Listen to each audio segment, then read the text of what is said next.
नमो भगवते वासुदेवाय नमः। जय श्री हरि। आज सुनेंगे आषाढ़ शुक्ल पक्ष की देवशयनी एकादशी व्रत की कथा। इस एकादशी से ही भगवान विष्णु 4 महीने के लिए शयन करते हैं और फिर कार्तिक शुक्ल पक्ष की देव उठनी एकादशी को जागते हैं। इस एकादशी को देवशयनी एकादशी, हरिशयनी एकादशी और पद्मनाभ एकादशी भी कहते हैं। इस एकादशी को भगवान विष्णु के वामन स्वरूप की पूजा की जाती है। तो सुनते हैं एकादशी व्रत की कथा। बोलिए लक्ष्मी नारायण की जय। धर्मराज युधिष्ठिर बोले, हे केशव, आषाढ़ शुक्ला एकादशी का क्या नाम है और उसमें किस देवता का पूजन किया जाता है तथा इसकी विधि क्या है, सो विस्तार पूर्वक कहिए। श्री कृष्ण कहने लगे, हे युधिष्ठिर, एक समय नारद जी ने ब्रह्मा जी से यही प्रश्न किया था। तब ब्रह्मा जी ने उत्तर दिया, हे नारद, यह एकादशी पद्य नाम से विख्यात है। इस एकादशी का व्रत करने से समस्त पाप नष्ट हो जाते हैं। जो व्यक्ति इस एकादशी के व्रत को नहीं करते वे नरकगामी होते हैं। इस व्रत के करने से भगवान विष्णु प्रसन्न होते हैं। अब मैं तुमको इसकी पौराणिक कथा कहता हूँ, सो ध्यान पूर्वक सुनो। कथा। सतयुग में सूर्यवंश में मानधाता नाम का एक चक्रवर्ती राजा था।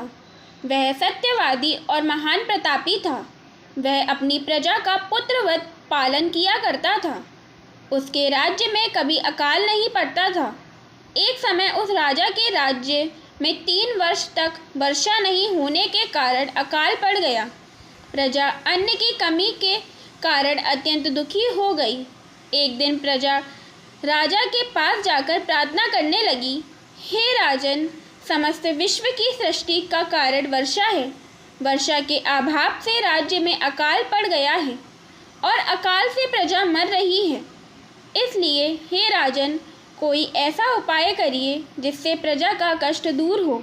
राजा मानदाता कहने लगे, वर्षा न होने से आप लोग अत्यंत दुखी हो रहे हैं, अतः मैं आप लोगों के कष्ट को दूर करने का प्रयत्न करता हूँ। ऐसा कहकर राजा कुछ सेना लेकर वन की तरफ चल दिए। वह अनेक ऋषियों के आश्रम में भ्रमण करता हुआ अंत में ब्रह्मा जी के पुत्र अंगिरा ऋषि के आश्रम में पहुँचा। वहाँ राजा ने घोड़े से उतरकर अंगिरा ऋषि को प्रणाम किया। मुनि ने राजा को आशीर्वाद दिया और कुशल क्षेम पूछकर उससे आश्रम में आने का कारण पूछा। राजा ने हाथ जोड़कर विनीत भाव से कहा, हे भगवान, सब प्रकार से धर्म पालन करने पर भी मेरे राज्य में अकाल पड़ गया है। इससे प्रजा अत्यंत दुखी है। राजा के पापों के प्रभाव से ही प्रजा को कष्ट मिलता है, ऐसा शास्त्रों में लिखा है। जब मैं धर्मानुसार राज्य करता हूँ तो मेरे राज्य में अकाल क्यों पड़ा, अतः मुझे इस अकाल का कारण बताएं। साथ ही प्रजा के कष्ट को दूर करने का उपाय बतलाइए। इतनी बात सुनकर ऋषि कहने लगे, राजन, यह सतयुग सब युगों में उत्तम है।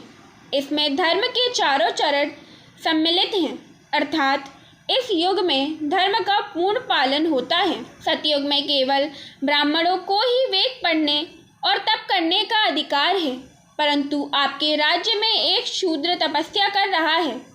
इसी दोष के कारण आपके राज्य में वर्षा नहीं हो रही है। यदि आप प्रजा का भला चाहते हैं तो उस शूद्र का वध कर दो। इस पर राजा कहने लगे कि महाराज, मैं उस निरपराध तपस्या करने वाले शूद्र को किस तरह मार सकता हूँ। आप इस दोष से छूटने का कोई और उपाय बतलाइए। तब ऋषि कहने लगे, हे राजन, यदि तुम अन्य उपाय जानना चाहते हो तो सुनो। आषाढ़ मास के शुक्ल पक्ष की पद्मा नाम की एकादशी का विधि पूर्वक व्रत करो। व्रत के प्रभाव से तुम्हारे राज्य में वर्षा होगी और प्रजा सुख पाएगी, क्योंकि इस एकादशी का व्रत सब सिद्धियों को देने वाला तथा समस्त उपद्रवों को नष्ट करने वाला है। इस एकादशी का व्रत तुम प्रजा, सेवक तथा मंत्रियों सहित करो। मुनि के इस वचन को सुनकर राजा अपने नगर को वापस आया और उसने विधि पूर्वक पद्मा एकादशी का व्रत किया। उस व्रत के प्रभाव से राज्य में वर्षा हुई और प्रजा को सुख पहुंचा। अतः इस मास की एकादशी का व्रत सब मनुष्यों को करना चाहिए। यह व्रत इस लोक में भोग और परलोक में मुक्ति देने वाला है। इसकी कथा को पढ़ने और सुनने से मनुष्य के समस्त पाप नष्ट हो जाते हैं। भगवान श्री कृष्ण बोले, हे राजन, आषाढ़ शुक्ल पक्ष की इस एकादशी को देवशयनी एकादशी भी कहते हैं। चातुर्मास का व्रत इसी एकादशी से प्रारंभ होता है। तब युधिष्ठिर बोले, भगवान विष्णु के शयन का व्रत किस प्रकार करना चाहिए और चातुर्मास्य के व्रत का महात्म्य भी विस्तार पूर्वक कहिए। श्री कृष्ण बोले, हे राजन, अब मैं आपको भगवान विष्णु के शयन व्रत और चातुर्मास्य व्रत की विधि तथा महात्म्य कहता हूँ। आप ध्यानपूर्वक सुनिए। जब सूर्य कर्क राशि में आता है तो भगवान को शयन कराते हैं, और जब तुला राशि में आता है तब भगवान को जगाते हैं। अधिक मास के आने पर भी यही विधि इसी प्रकार चलती है। इस विधि से अन्य देवताओं का शयन नहीं कराना चाहिए। आषाढ़ मास के शुक्ल पक्ष की एकादशी का विधिवत व्रत करना चाहिए। उस दिन भगवान विष्णु की मूर्ति बनाकर चातुर्मास्य व्रत के नियम का संकल्प करना चाहिए। भगवान की मूर्ति को पीतांबर पहनाकर सुंदर श्वेत शैया पर शयन कराएं और धूप, दीप, निवेद आदि से भगवान का षोडशोपचार पूजन करें। पंचामृत से स्नान कराकर इस प्रकार स्तुति करें, हे ऋषिकेश, मैं आपका लक्ष्मी सहित पूजन करता हूँ। आप मेरे व्रत को निर्विघ्न पूर्ण रखें। इस प्रकार विष्णु भगवान की स्तुति करके शुद्ध मनोभाव से व्रत के नियमों को ग्रहण करें। इसके बाद चातुर्मास व्रत आरंभ किया जाता है। इस व्रत के पुण्य फल के प्रभाव से व्रती त्रिदेव पूजन का फल प्राप्त करता है। विष्णु भगवान के व्रत को ग्रहण करने के पंचकाल वर्णन किए गए हैं। देवशयनी एकादशी से लेकर दैदिव्यमान एकादशी तक चातुर्मास्य व्रत को करना चाहिए। एकादशी, द्वादशी, पूर्णमासी, अष्टमी और कर्क की संक्रांति से यह व्रत प्रारंभ किया जाता है। देव उठान एकादशी के दूसरे दिन द्वादशी को व्रत पूर्ण होता है। इस व्रत को करने से समस्त पाप नष्ट हो जाते हैं। जो मनुष्य प्रति वर्ष इस व्रत को करते हैं वे सूर्य जैसे दैदिप्यमान विमान पर बैठकर स्वर्गलोक को जाते हैं। इस व्रत में गुरु तथा शुक्र की बाल वृद्धावस्था वर्जित नहीं है। यदि सूर्य धन राशि के अंश में भी आ गया तो यह तिथि पूर्ण समझी जाती है। वह सब पापों से छूट जाते हैं। बिना संक्रांति का मास मल मास देवता और पितृ कर्मों में वर्जित है। अब आप इसके दान का अलग अलग फल सुने। जो मनुष्य प्रतिदिन मंदिर की स्वच्छता में अपनी सेवाएं देते हैं वे उत्तम कुल के अधिकारी होते हैं। जो मनुष्य चातुर्मास में भगवान का पंचामृत से स्नान कराते हैं वह वैभवशाली होकर सुख भोगते हैं। जो मनुष्य ब्राह्मण को भूमि, स्वर्ण आदि दान देते हैं तथा जो विष्णु भगवान की सोने की प्रतिमा बनाकर धूप, दीप, निवेद और पुष्प आदि से भगवान का पूजन करते हैं वे अंत में स्वर्गलोक में जाकर अक्षय सुख भोगते हैं। जो चातुर्मास में तुलसी पत्र, मंजरी भगवान को अर्पित करके पूजन करते हैं या स्वर्ण की तुलसी ब्राह्मणों को दान देते हैं वे सोने के विमान में बैठकर परम गति को प्राप्त होते हैं। जो मनुष्य भगवान की धूप, दीप, निवेद से पूजा करते हैं उनको अनंत धन संपत्ति मिलती है। चातुर्मास में पीपल की परिक्रमा भी पुण्यदायी होती है। जो संध्या समय देवताओं को दीप दान करते हैं वह विष्णु लोक को जाते हैं। जो मनुष्य भगवान विष्णु का हवन करते हैं एवं चातुर्मास में भगवान विष्णु का चरणामृत लेते हैं वे सब सांसारिक कष्टों से मुक्त हो जाते हैं। जो नित्य प्रति मंदिर में 108 बार गायत्री मंत्र का जाप करते हैं तथा तीनों समय वेद माता गायत्री की माला को 108 बार फेरते हैं वे पापों में लिप्त नहीं होते। जो पुराण व धर्मशास्त्र को पढ़ते या सुनते हैं एवं वस्त्र तथा स्वर्ण सहित ब्राह्मणों को दान देते हैं वे दानी, धनी, ज्ञानी और कीर्तिवान होते हैं। जो मनुष्य विष्णु या शिव का स्मरण करते हैं अथवा उनकी मूर्ति दान करते हैं, वह पाप से रहित होकर धनवान गुणवान हो जाते हैं। जो सूर्य भगवान को अर्घ्य देते हैं तथा व्रत की समाप्ति पर स्वर्ण लाल वस्त्र और गोदान करते हैं, वह अयोग्यता पूर्ण आयु तथा कीर्ति धन और बल पाते हैं। चातुर्मास में जो मनुष्य गायत्री मंत्र द्वारा तिल से हवन करते हैं और समाप्ति पर तिलों का दान करते हैं, उन्हें स्वस्थ शरीर मिलता है तथा अच्छी संस्कारी संतान की प्राप्ति होती है। जो मनुष्य चातुर्मास व्रत में अन्न से हवन करते हैं और व्रत समाप्त हो जाने पर घी वस्त्र घड़ा दान करते हैं, वे ऐश्वर्यशाली होते हैं। जो पीपल का पूजन करते हैं तथा अंत में स्वर्ण सहित वस्त्रों का दान करते हैं, उनके सब पाप नष्ट हो जाते हैं। और जो मनुष्य तुलसी जी को धारण करते हैं तथा अंत में भगवान विष्णु के निमित्त ब्राह्मणों को दान करते हैं, वे विष्णु लोक को जाते हैं। जो मनुष्य चातुर्मास व्रत में भगवान के शयन के उपरांत उनके मस्तक पर नित्य प्रति दूर्वा चढ़ाते हैं और अंत में स्वर्ण की दूर्वा दान करते हैं तथा जो दान करते हुए इस प्रकार स्तुति करते हैं कि हे दूर्वे, तुम जिस भांति इस पृथ्वी पर शाखाओं सहित फैली हुई हो, उसी प्रकार मुझे भी अजर अमर संतान दो। ऐसा करने वाले मनुष्य के पाप छूट जाते हैं और वह अंत में स्वर्ग को जाते हैं। जो भगवान विष्णु और शिव के मंदिर में जाकर जागरण और शिव गान गाते हैं, वे भी स्वर्ग को प्राप्त होते हैं।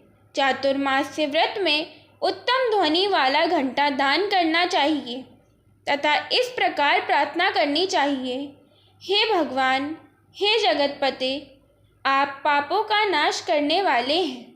आप मेरे न करने योग्य कार्यों को करने से जो पाप उत्पन्न हुए हैं, उनको नष्ट करिए। जो मनुष्य चातुर्मास व्रत की समाप्ति पर गायों का या एक ही कपिला गौ का दान करते हैं, वस्त्र दान करते हैं अथवा जो नित्य प्रति ब्राह्मणों को भोजन कराते तथा नमस्कार करते हैं, उनके समस्त पाप छूट जाते हैं तथा वे दीर्घ आयु तथा लक्ष्मीवान होते हैं। जो शिव जी के प्रसन्नार्थ चांदी या तांबे का दान करते हैं, उनको श्रद्धा से पुत्र की प्राप्ति होती है।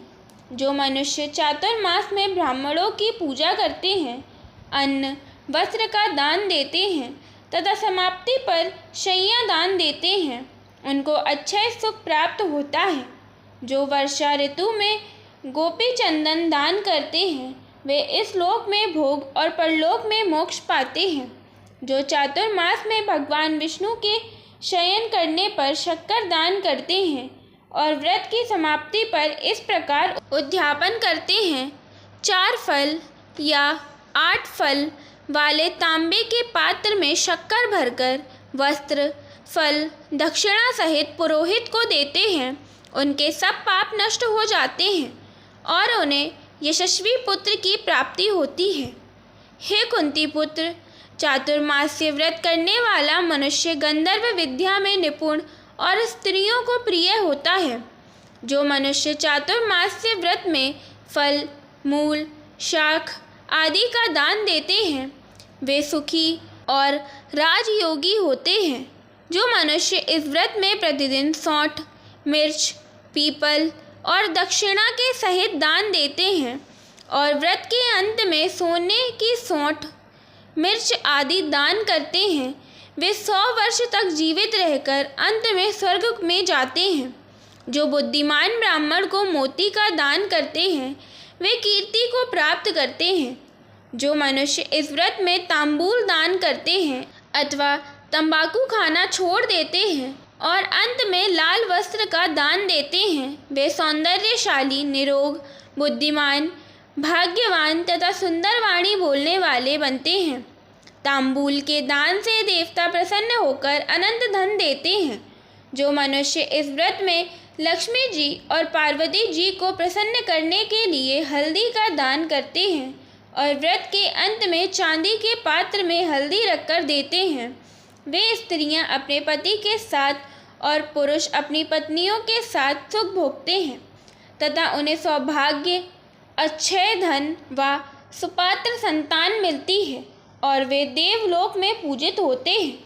जो शिव और पार्वती जी की प्रसन्नार्थ ब्राह्मण स्त्री पुरुष का पूजन कर दक्षिणा, वस्त्र और स्वर्ण दान करते हैं और उद्यापन में शिव की संपूर्ण प्रतिमा बनाकर दान देते हैं, गौ व बैल का दान करते हैं तथा मीठा भोजन भूखों को कराते हैं, उन्हें संपत्ति और कीर्ति मिलती है। वे इस लोक में सुख भोगकर अंत में मोक्ष को प्राप्त होते हैं।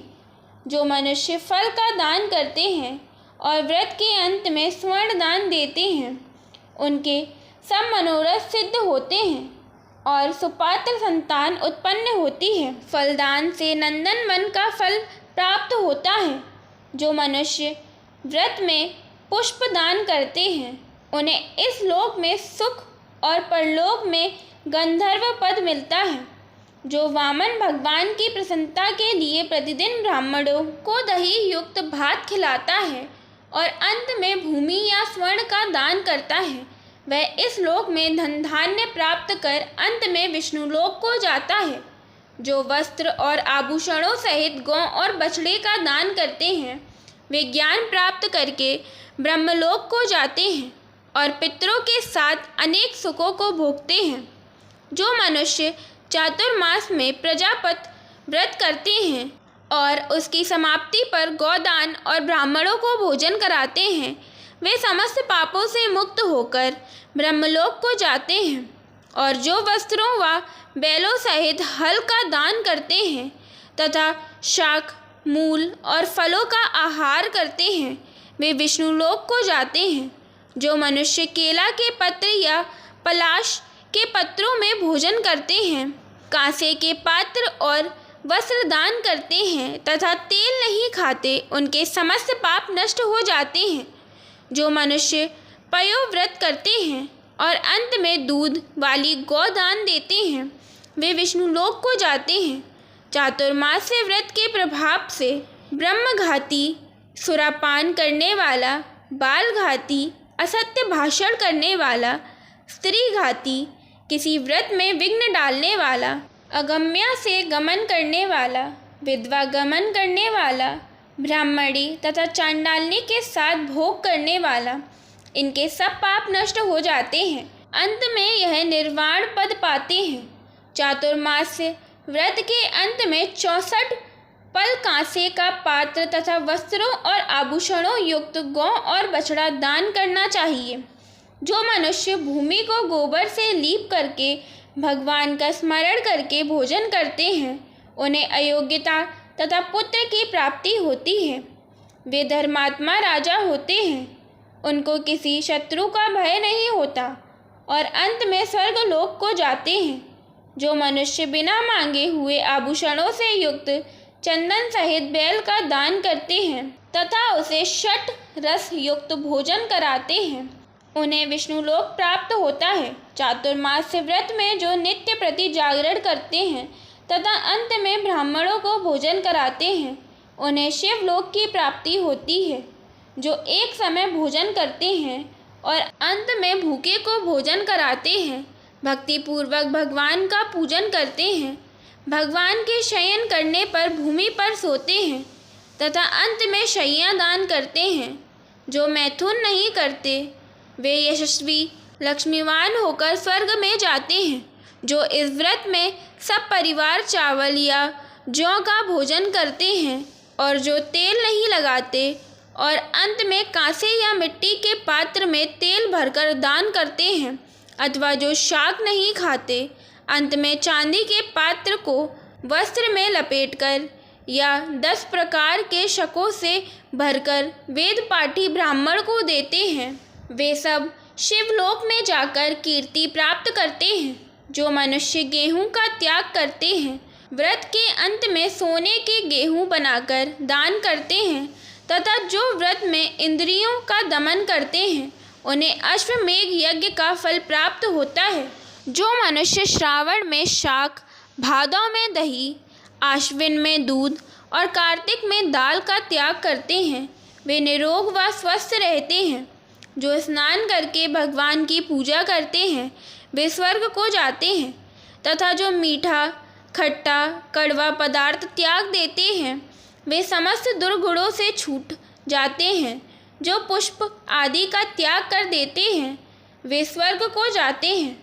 जो चंद्रायण व्रत करते हैं तथा जो एकमात्र दूध पर ही निर्वाह करते हैं वे ब्रह्मलोक को प्राप्त होते हैं तथा उनका वंश प्रलय काल तक चलता है।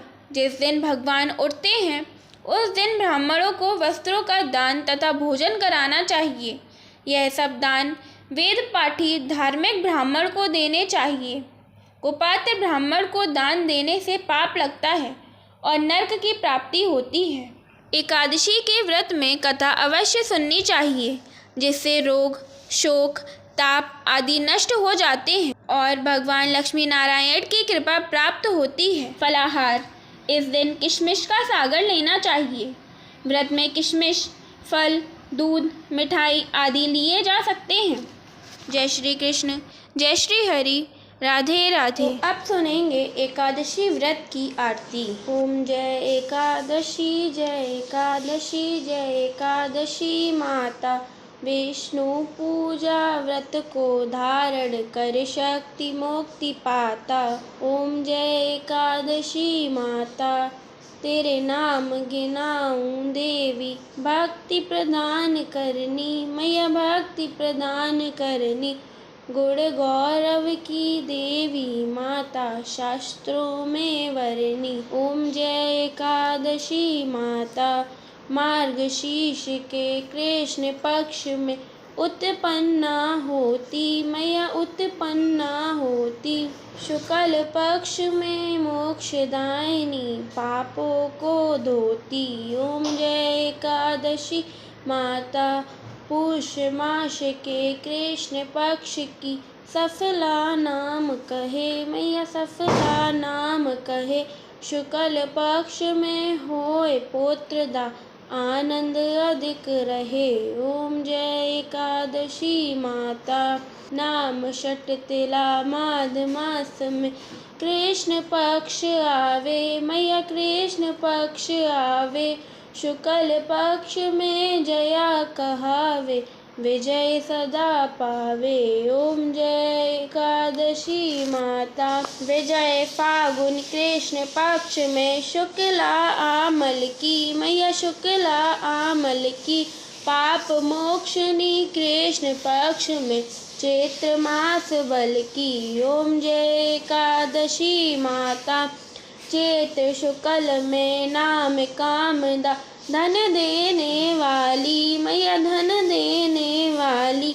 नाम बरूथनी कृष्ण पक्ष में वैशाख महावाली। ओम जय एकादशी माता, शुक्ल पक्ष में होए मोहिनी, अपराजेठ कृष्ण पक्षी मैया, अपराजेठ कृष्ण पक्षी।